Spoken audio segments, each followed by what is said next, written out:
Bismillahirrahmanirrahim. Alhamdulillah wassalatu wassalam ala Rasulillah wa ala alihi wa sahbihi wa man wala, amma ba'd.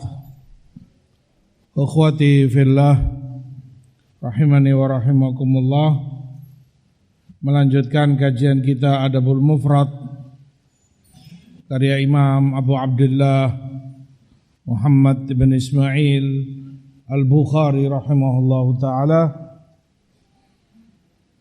Memasuki bab kelima, beliau sebutkan linul kalam liwalidai, berkata dengan lemah lembut kepada kedua orang tua. Qala rahimahullah haddatsana Musaddad qala haddatsana Ismail ibn Ibrahim qala haddatsana Ziyad ibn Mikhraq qala haddatsani Tailasa ibn Mayyas qala kuntu ma'an najadat fa asabtu dhunuban la araha illa minal kabair fa dzakartu dzalika li Ibnu Umar. Qala ma hiya, qultu kadza wa kadza, qala laisa hadhihi minal kabair, hunna tis' al-isyraku billah wa qatlu nasama wal firar minaz zahaf wa qadhful muhsana wa aklir riba wa aklu malil yatim wa ilhadun fil masjid walladhi yastaskhir wa buka'ul walidain minal uquq. Qala li Ibnu Umar atafraqun nar wa tuhibbu an tadkhulal jannah, qultu i wallahi. Qala ahayyun walidak, qultu inda ummi. Qala wallahi law alanta lahal kalam wa at'amtaha at-ta'am latadkhulunal jannah majtanabtal kabair. Kata Tailasah ibn Mayyas, aku dulu ikut bersama Najadat. Aku saat itu melakukan dosa yang menurutku itu sudah dosa besar, kabair. Maka aku sampaikan kepada Abdullah bin Umar Ibnul Khattab. Maka beliau tanya, apa itu, dosa apa? Ya aku jawab, ini. Maka kata beliau, yang kamu sebutkan bukan dosa besar itu. Karena dosa besar itu 9. Lalu beliau sampaikan syirik, membunuh, lari dari perang, menuduh wanita terhormat mukminah, tuduh melakukan zina tanpa bukti, makan riba, makan harta anak yatim, ilhad di masjid, dan yastaskhir, mentertawakan, memperolok-olok orang lain, dan membuat menangis kedua orang tua, itu termasuk kedurhakaan. Lalu Ibnu Umar menyampaikan kepadaku, bukankah kamu takut neraka dan kamu berharap masuk surga? Aku jawab, sungguh demi Allah, iya tentunya. Maka kembali beliau tanya, apa masih hidup kedua orang tuamu? Aku jawab, ibuku masih ada.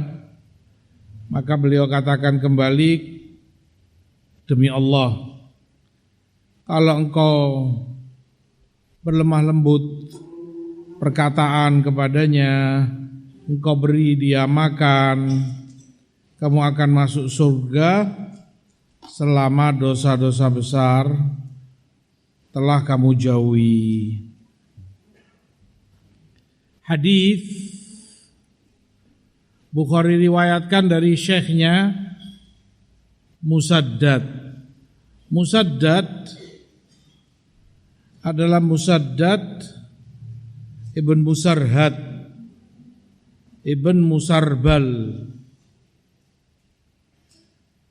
Syekh Bukhari, dan disebutkan beliaulah yang pertama menginspirasi Bukhari untuk menulis sahihnya.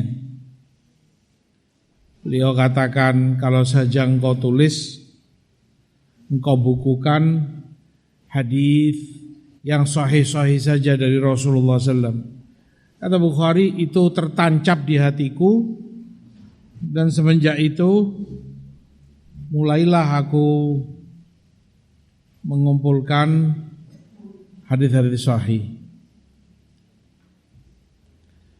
Musaddad dari Ismail Ibn Ibrahim, beliau ini yang dikenal dengan Ibn Ulayyah.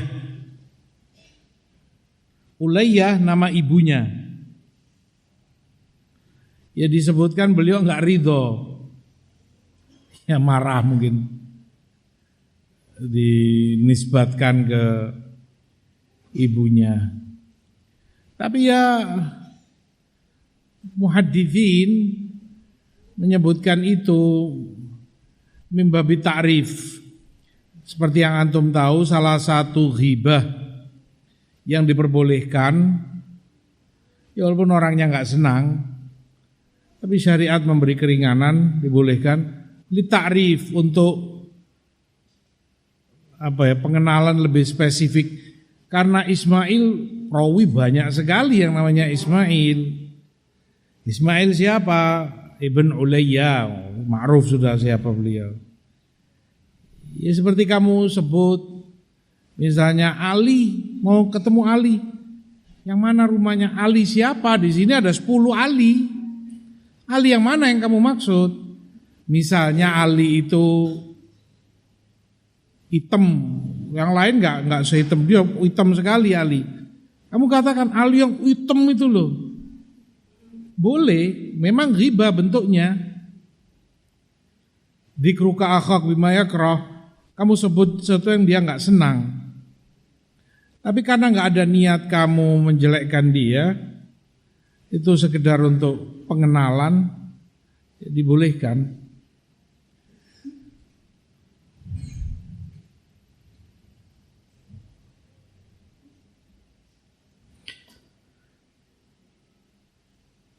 Ismail ibn Ulayyah ini dikenal zuhudnya, waroknya. Kata Amr ibn Zurarah, aku selama 14 tahun menemani bersama Ismail ibn Ulayyah. Selama 14 tahun itu, selama aku bersama beliau, tidak pernah sekalipun aku dapati beliau tertawa. Serius. Rahimahullahu ta'ala. Dari Ziyad ibn Mikhraq, Abul Harith Al-Basri,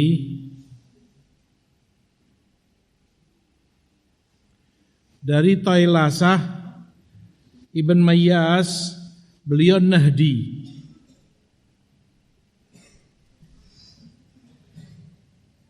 Dalam hadis Tailasah menceritakan pengalamannya atau kejadian yang beliau alami saat beliau bersama Najadat.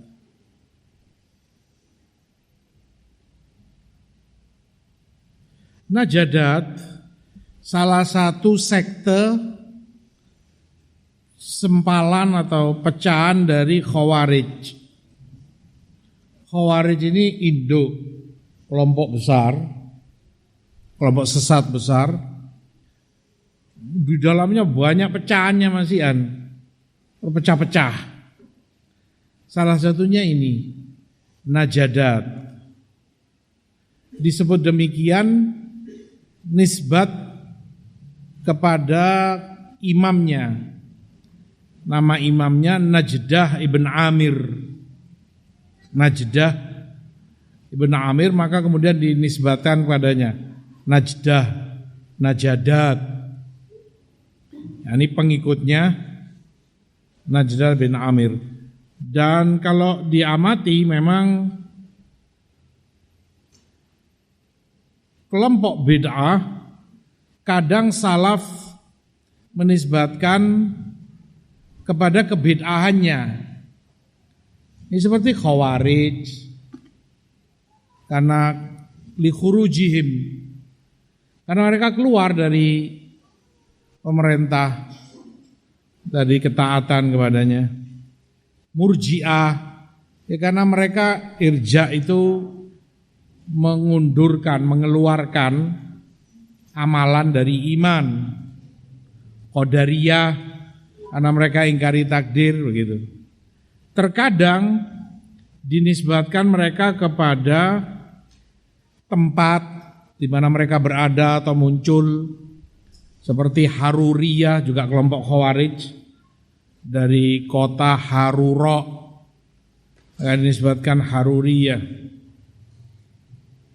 Nah, terkadang kepada imamnya, pendiri atau pemimpinnya. Ya, seperti ini Najadat, Jahmiyah, karena imamnya ya Jahm bin Safwan. Taib. Salah satu akidah sesat Khawarij bahwa seorang hamba walaupun melakukan dosa shaghair, dosa kecil, tapi kalau terus dia lakukan, maka dia teranggap kafir, musyrik. Maka mereka punya sikap atau keyakinan ekstrim terhadap pelaku dosa. Tailasa Ibn Mayyas karena bersama mereka ya otomatis terpengaruh. Makanya dia lakukan dosa dan dia katakan dosa besar ini, dosa besar ini. Terpengaruh oleh mereka. Subhanallah,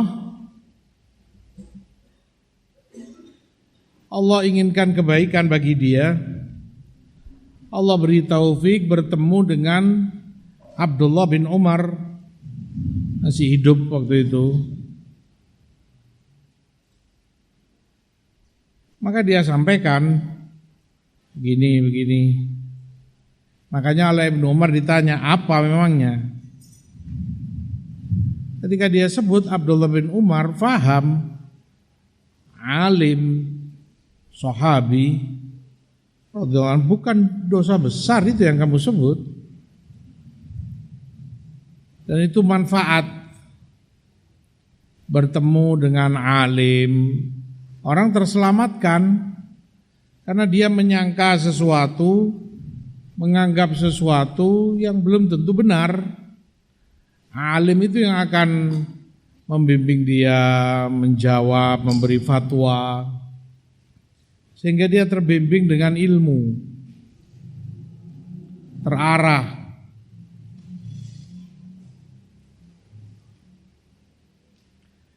Kisah ini juga mengajarkan kepada kita betapa kuat pengaruh teman dalam pertemanan. Kamu lihat Tailasah Ibn Mayyas, ya karena dekatnya sama Najadat, ya akidah sesat mereka mempengaruhi dirinya. Ekstrim dan hulu berlebihan dalam menanggapi pelaku dosa, bahkan termasuk dirinya sendiri.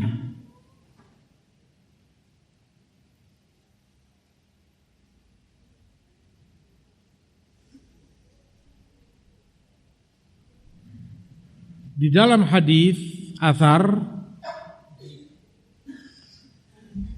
Ibnu Umar menyebutkan ada 9 dosa besar itu. Yang pertama, isyrak billah, kamu sekutukan Allah dengan yang lain. Hadhihi wahidah, syirik. Kemudian qatlu nasamah. Qatlu nasamah, nasama itu jiwa. Artinya kamu bunuh orang, bunuh jiwa yang Allah haramkan. Allah haramkan untuk dibunuh, enggak boleh. Wal firar yaum zahaf, yang ketika lari dari peperangan, yang maksud lari ya lari karena pecundang, dan itu menjatuhkan mentalitas kaum muslimin, menggembosi mereka saat dibutuh-butuhkannya tenaga, perang sedang berkecamuk, ini melihat temannya pada lari meninggalkan dia, kan berkurang kekuatan dengan itu. Kecuali dibolehkan kalau lari itu sebagai bentuk siasat perang, enggak apa-apa, boleh. Atau pindah dari satu titik ke titik berikutnya, namanya pasukan kan ada sayap kanan, sayap kiri, ada ini. Kamu lari dari sayap kanan ke sayap kiri sana, boleh. Untuk atur strategi misalnya, lari, pindah, cari tempat atau apa, terus perang, itu terkecuali. Wa qadful muhsanah, qadful muhsanah menuduh wanita terhormat, wanita merdeka, dia melakukan perbuatan keji, zina, baik itu janda ataupun masih gadis, sama. Itu dosa besar. Sama pula walaupun lafadznya ke wanita, kalau yang dia tuduh lelaki. Laki merdeka, muslim, terhormat, fulan telah berzina. Kamu gak punya buktinya. Itu dicambuk orangnya, tidak diterima persaksian dia selama-lamanya di pengadilan, dan besar dampak dari perbuatan dia, karena kehormatan orang itu sangat dijunjung tinggi oleh Allah dan Rasulnya. Wa aklur riba, memakan riba.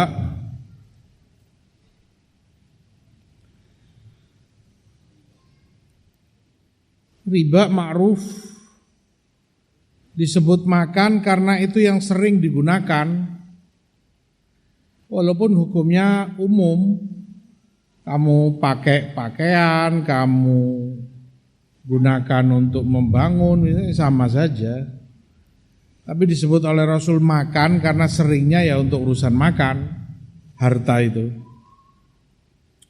Wa aklu malil yatim, ini juga sama. Makan harta anak yatim, gak ada yang melindungi dia. Kalau dia punya orang tua, marah orang tuanya, akan membela, akan ngelabrak orang yang menipu anaknya, kan gitu. Anak yatim miskin, kasihan. Siapa membela dia? Gak ada. Wa ilhad fil masjid, dan ilhad di masjid. Artinya ilhad, dia menghalalkan rumah Allah ini, masjid, untuk dia melakukan ilhad, sehingga dia selewengkan dari tujuan masjid itu dibangun. Is banyak.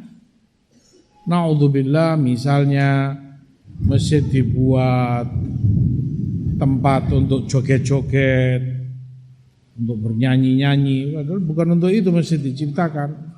didirikan.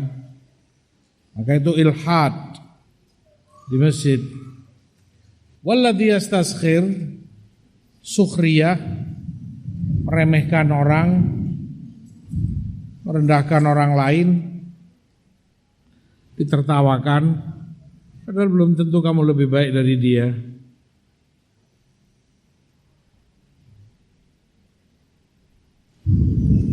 Qala atafraqun nar wa tuhibbu an tadkhulal jannah. Tadi telah terjawab dengan keilmuan Ibnu Umar, oh yang kamu lakukan bukan dosa besar, enggak termasuk tadi yang beliau sebutkan. Ya kejelekan, dosa, maksiat iya. Tapi untuk kamu katakan itu dosa besar, enggak. Dibedakan ini bukan untuk dosa besar, tak boleh dilakukan sama sekali. Dosa kecil labas mau dilakukan, bukan untuk itu. Tapi ulama adil membedakan mana yang berat hukumannya, ancamannya, dengan yang enggak mendapat ancaman sebesar itu. Ya harus dibedakan. Karena kejelekan itu berlevel-level. Iya kan? Enggak sama. Ulama fahami itu dari hadis Rasul juga sallallahu anzilun nas manazilahum,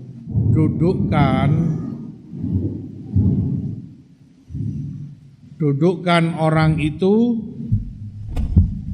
sesuai kapasitasnya, sesuai derajatnya. Ya nggak sama satu dengan yang lain, dari keilmuannya, kewibawaannya dan derajatnya di kaumnya. Kembali kepada riwayat, Ibnu Umar menyatakan, apa kamu takut neraka dan berharap masuk surga? Dua-duanya disebut oleh Ibnu Umar, tidak hanya satu. Misalnya, apa kamu ingin masuk surga? Berhenti. Atau kamu takut dari neraka? Tidak demikian. Karena memang yang Ibnu Umar katakan ini sesuai ayat di Al-Hijr. Allah katakan, nabbi ibadi anni anal ghafurur rahim. Ini terghib, motivasi, ajakan baik. Kabarkan kepada hambaku, aku ini maha pengampun, kata Allah. Aku maha penyayang. Wa anna adzabi huwal adzabul alim. Tapi kabari mereka juga, azabku sangat pedih. Ini terhib, ancaman. Hada wa hada, dua-duanya. Itu yang Ibnu Umar katakan. Kamu ingin surga, kamu ingin selamat dari neraka. Surga terhib. Kamu takut dari neraka, terhib. Ditakuti dengan itu.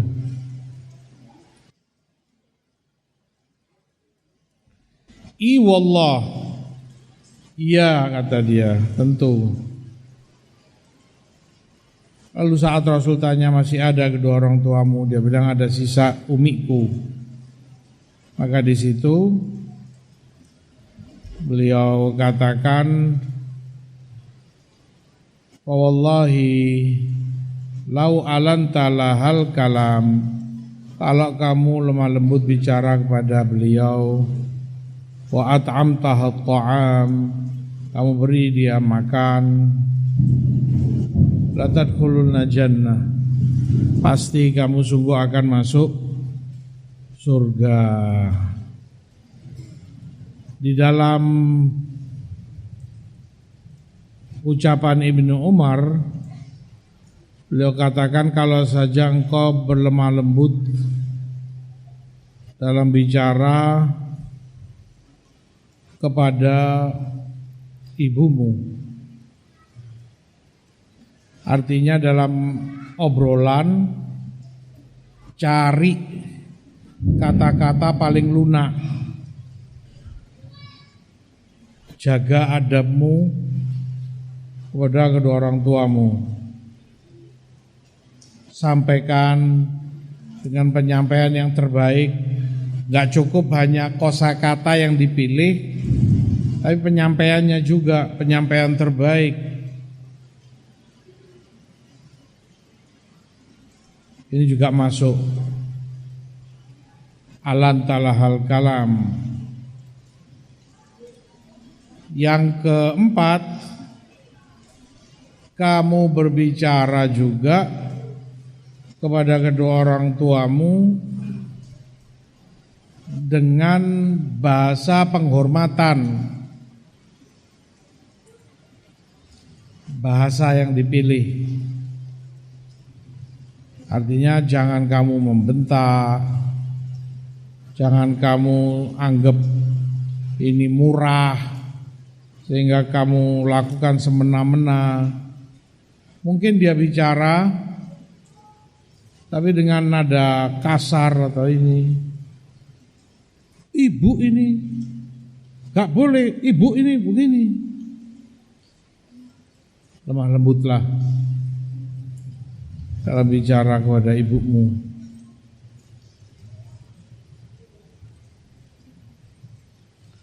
Begitu pula termasuk alantalahal kalam, kamu mudahkan urusan suaramu, rendahkan, pelankan. Ibnu Sirin dikatakan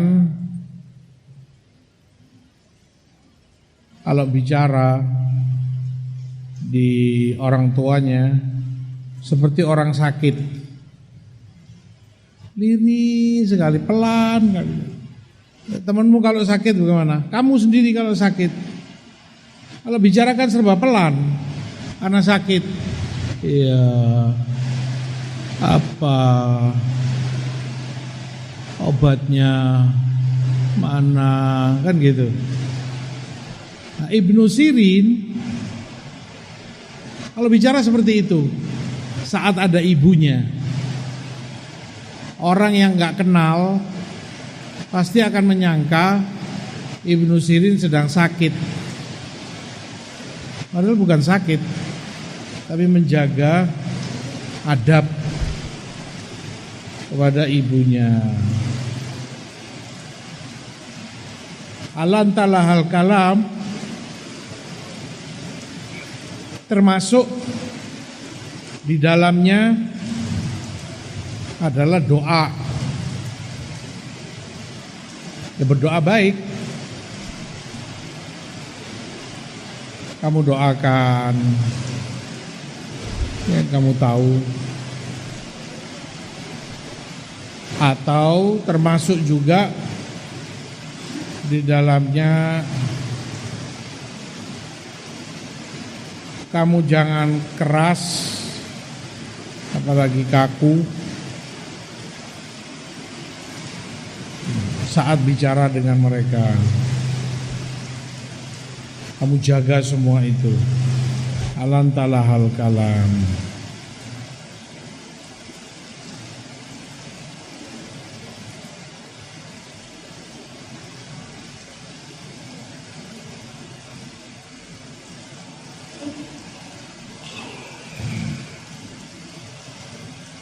Yang kedua, dalam hadis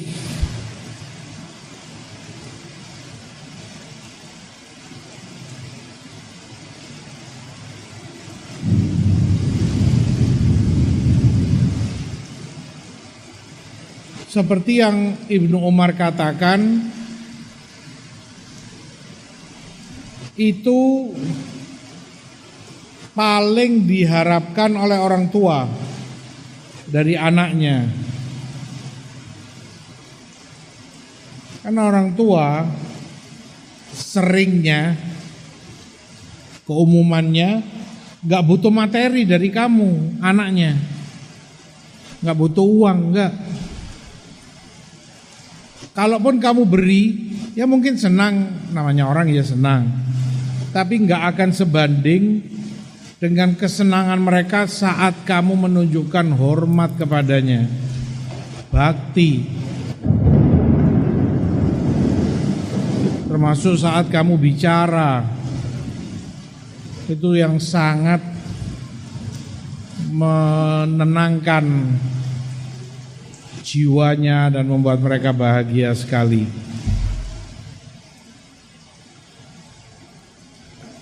Wa at'amtaha ta'am. Yang kedua, kamu kasih makan.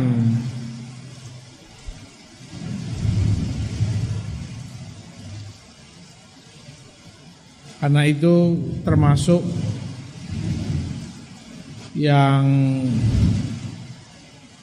juga dibutuhkan oleh orang tua. Biasanya namanya orang tua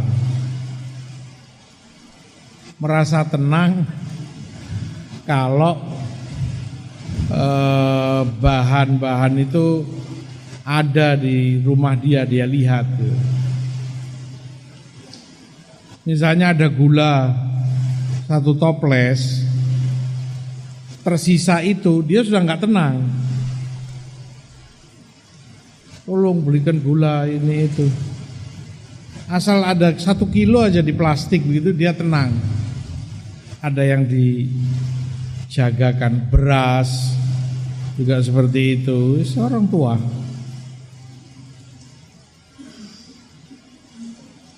Itu kebanggaan dan kebahagiaan mereka.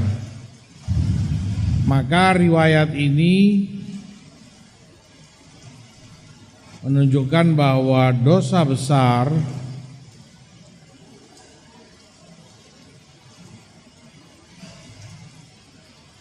seperti yang disebutkan oleh banyak ulama jumhur, termasuk Nawawi rahimahullah, kalau dosa besar untuk terhapus butuh taubat, harus ada taubat. Dosa kecil bisa Allah hapus dengan amal solehmu. Innal hasanat yudhibna sayyiat. Kebaikan itu lebih baik dari kejelekan. Maka amal-amal soleh, sholat, apa saja, zikir, sedekah, mencari, mempelajari ilmu, itu menghapus dosa-dosa kecil. Dosa besar nggak bisa, harus dengan tobat, dengan syarat-syaratnya yang antum ketahui. Di dalam kisah juga tampak bagaimana keselamatan Allah inginkan bagi hambanya, maka Allah mudahkan jalan untuk mendapati itu.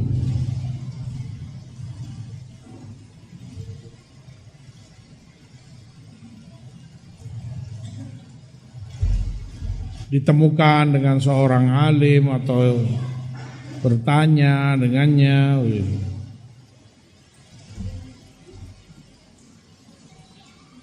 Bisa seperti itu. Ya bisa pula lewat orang lain mungkin. Kamu minta bantuan untuk menanyakan masalahmu kepada mereka.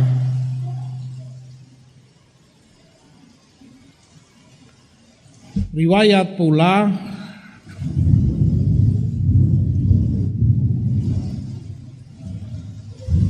menunjukkan kepada kita bahwa yang paling dimusuhi oleh syaitan orang yang berilmu, karena dia mau menjerumuskan, menyesatkan, diselamatkan oleh Allah melalui orang yang berilmu. Dikasih jawaban begini maksudnya, dikasih keterangan, yang kamu ditanya itu begini loh.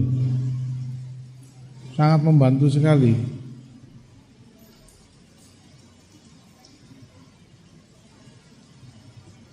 Itu beberapa faidah yang ulama ambil dari kisah Tailasah Ibn Mayyas. Qala rahimahullah haddatsana Abu Nu'aim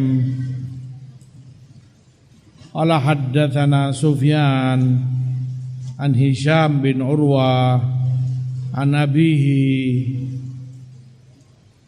waqfid lahuma janahad dhulli minar rahmah wa qur rabbirhamhuma kama rabbayani shaghira. Qala la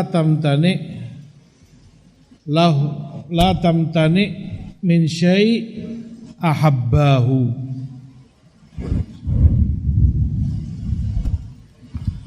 Hadis kedua ini Bukhari bawakan dalam bab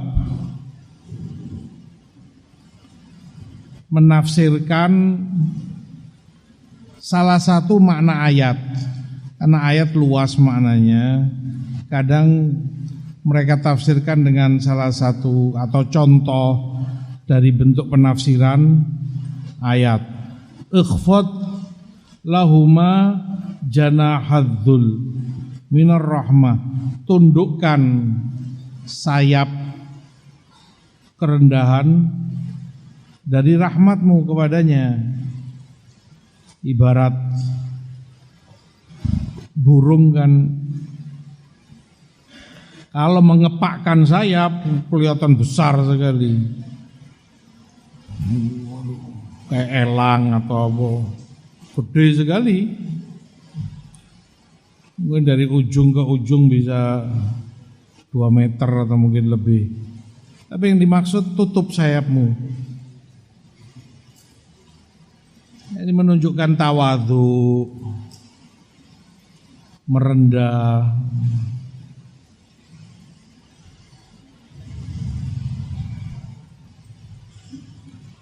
Masuk dalam pengertian ayat, tundukkan sayap kerendahanmu kepada orang tuamu, bentuk rahmat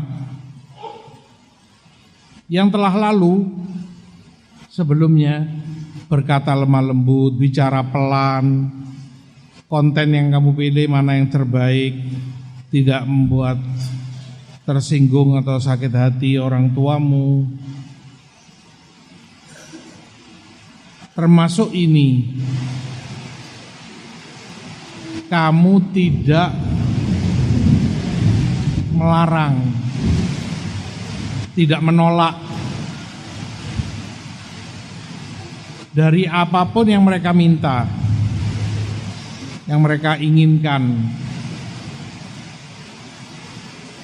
Jangan kamu menghindar atau mengelak. Ya apa saja, entah makanan, misalnya kamu bawa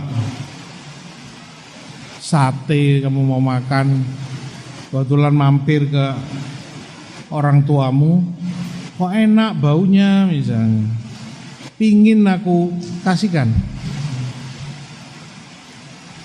Jangan kamu tolak, oh jangan, ini buat anak istri atau buat aku, atau apa saja. Mungkin materi, barang-barang apa yang kamu punya. Dia menyenangi sesuatu, berikan. Terlebih saat mereka memang sedang ya butuh sangat itu. Intinya jangan kamu menolak. Ya ma'ruf, Tentunya selama itu bukan maksiat, itu wadih gitu. Selama itu bukan mungkar, baik untuk seorang anak itu menuruti apapun yang dimaukan oleh orang tuanya, termasuk amalan soleh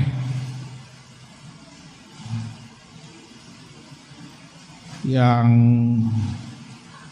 membawa pelakunya kepada jannah, kepada surga Allah Subhanahu wa ta'ala.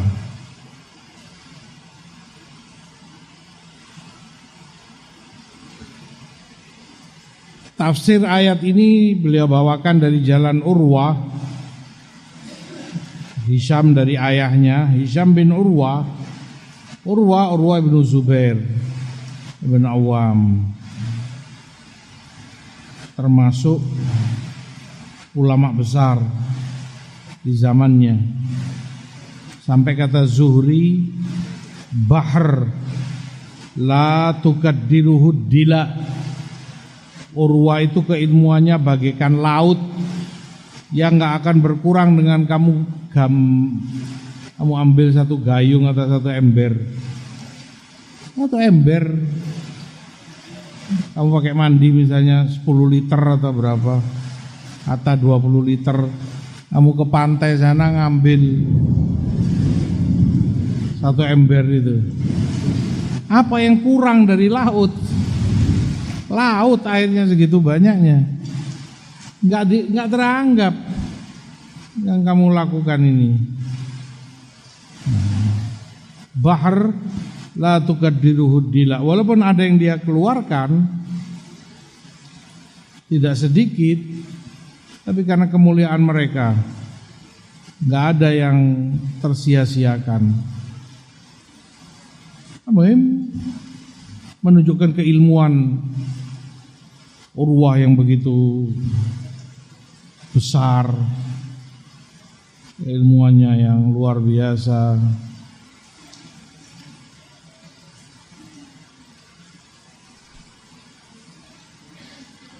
Urwah juga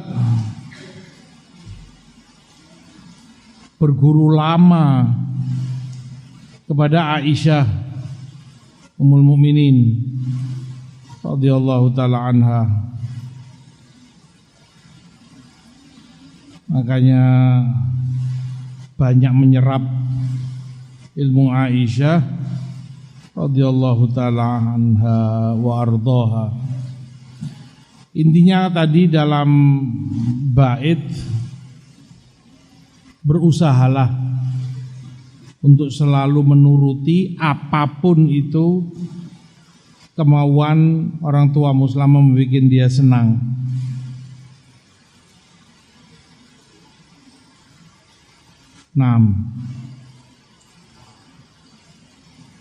Itu madzan jam berapa? Masih lama.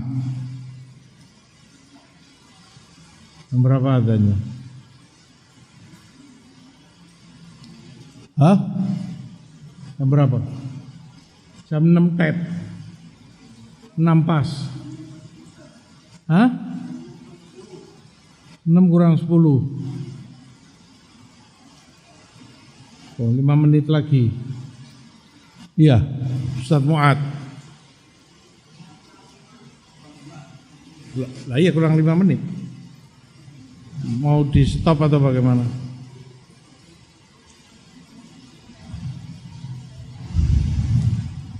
Hah? Nggak dengar? Diteruskan. Labas.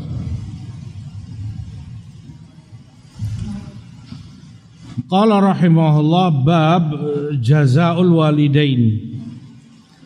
Bab ke-6 membalas kebaikan jasa kedua orang tuamu. Qala rahimahullah haddatsana Qabisah qala haddatsana Sufyan an Suhail bin Abi Salih an abihi an Abi Hurairah an Nabi sallallahu alaihi wasallam qala la yajzi waladun walidahu illa an yajidahu mamlukan fayashtariyahu fayu'tiqahu. Dari Abu Hurairah, Rasulullah katakan, enggak akan bisa seorang anak membalas jasa dan kebaikan orang tuanya kecuali dia dapati anak orang tua itu dalam keadaan budak, dia beli lalu dia merdekakan.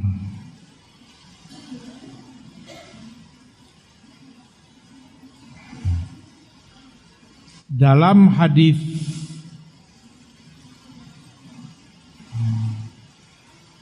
bab ini Bukhari ingin menjelaskan lagi besarnya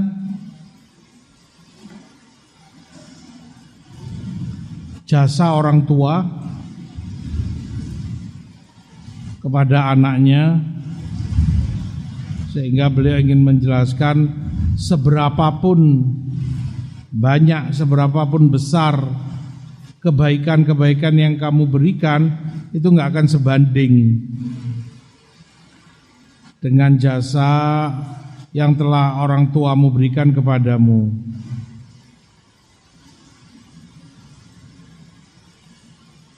Kecuali dalam kondisi sempit, artinya jarang itu terjadi, seperti yang Rasul katakan, kamu dapati orang tuamu budak, kamu tebus, kamu beli lalu kamu merdekakan.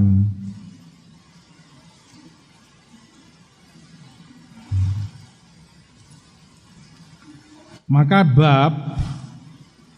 dalam bab Bukhari ingin menyampaikan bahwa kamu sebagai anak, seberapapun yang kamu berikan, selama apapun, sebesar apapun itu kebaikan, nggak akan bisa menyamai atau sebanding dengan kebaikan yang orang tuamu berikan kepadamu.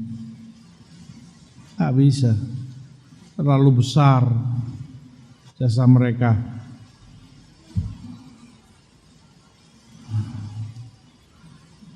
Walaupun babnya bab mukafaah, kan syariat memang mengajarkan waman asda ilaikum ma'rufan fakafi'uh. Orang kalau berbuat baik padamu, balas. Ini balas dengan kebaikan juga. Wa hal jazaa'ul ihsan ilal ihsan. Dan kebaikan balasannya enggak ada lainnya kecuali kebaikan. Layak dibalas dengan kebaikan.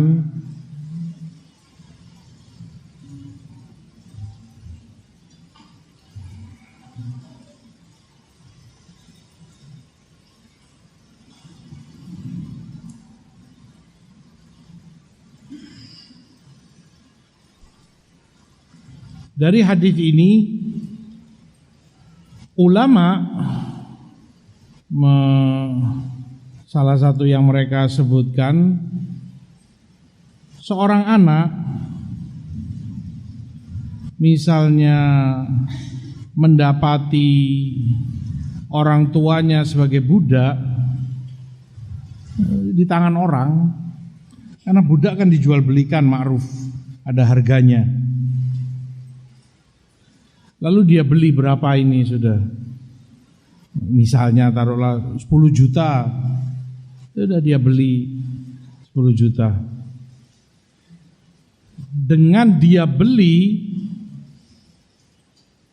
otomatis orang tuanya ini merdeka, tidak menunggu pelafatan dari anaknya. Keumumannya memerdekakan kan harus dengan pelafatan. A'taqtuka misalnya, aku merdekakan kamu, aku bebaskan kamu. Itqu raqabah. Ya memang begitu hukum asalnya, harus ada pelafatan. Aku merdekakan kamu, aku bebaskan kamu mulai sekarang. Tapi khusus dalam kasus ini yang ulama sebutkan, dengan dia membeli ini 10 juta, otomatis merdeka bapaknya. Gak perlu si anak, sudah Pak, sudah saya bayar, bapak merdeka, sekarang saya merdekakan. Enggak menunggu itu, dia otomatis merdeka. Kenapa? Yang mereka ulama sebutkan karena gak mungkin sama sekali orang tua jadi budak anaknya. Karena kalau dikatakan menunggu pelafatan, dengan dibeli kan berarti milik pembeli. Nanti setelah itu dilafatkan aku merdekakan, berarti sempat si bapak misalnya atau ibunya menjadi budak dia si anak, kemudian dia merdekakan. Itu sama sekali jelek sekali, buruk yang luar biasa. Makanya nggak ada itu, nggak perlu, nggak menunggu pelafatan, dibeli otomatis merdeka tanpa harus masuk kepada kepemilikan anaknya.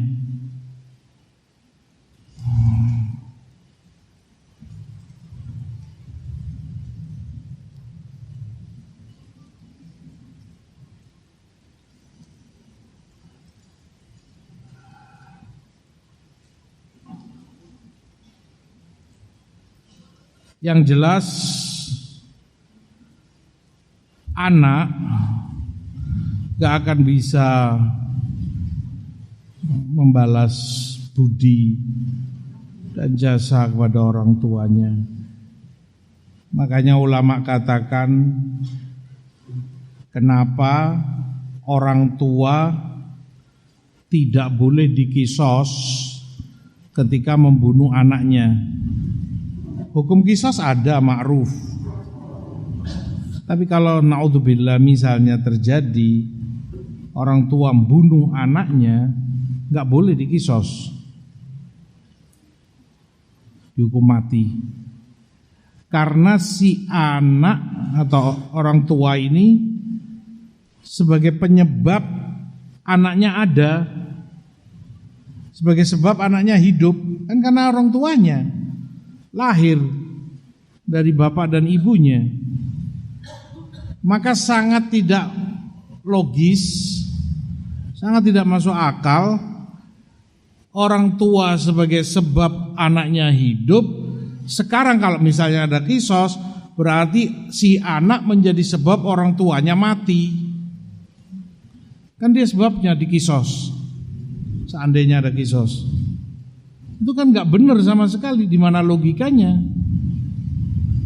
Si orang tua menjadi sebab kamu hidup, sekarang kamu menjadi sebab sebagai balasan orang tuamu mati, dihukum mati.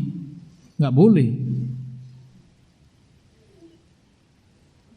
Nggak ada kisos hukuman mati bagi orang tua yang membunuh anaknya.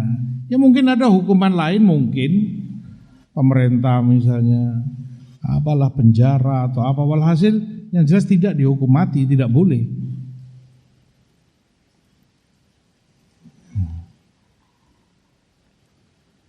Itu tadi tentang besarnya hak orang tua yang tidak akan mungkin bisa dibalas oleh anaknya, seberapapun dia berkhidmat, memberi layanan dan jasa kebaikan kepada orang tuanya. Insyaallah kelanjutannya untuk pertemuan depan. Wallahu a'lam. Wa sallallahu ala nabiyina Muhammad. Walhamdulillahil alamin.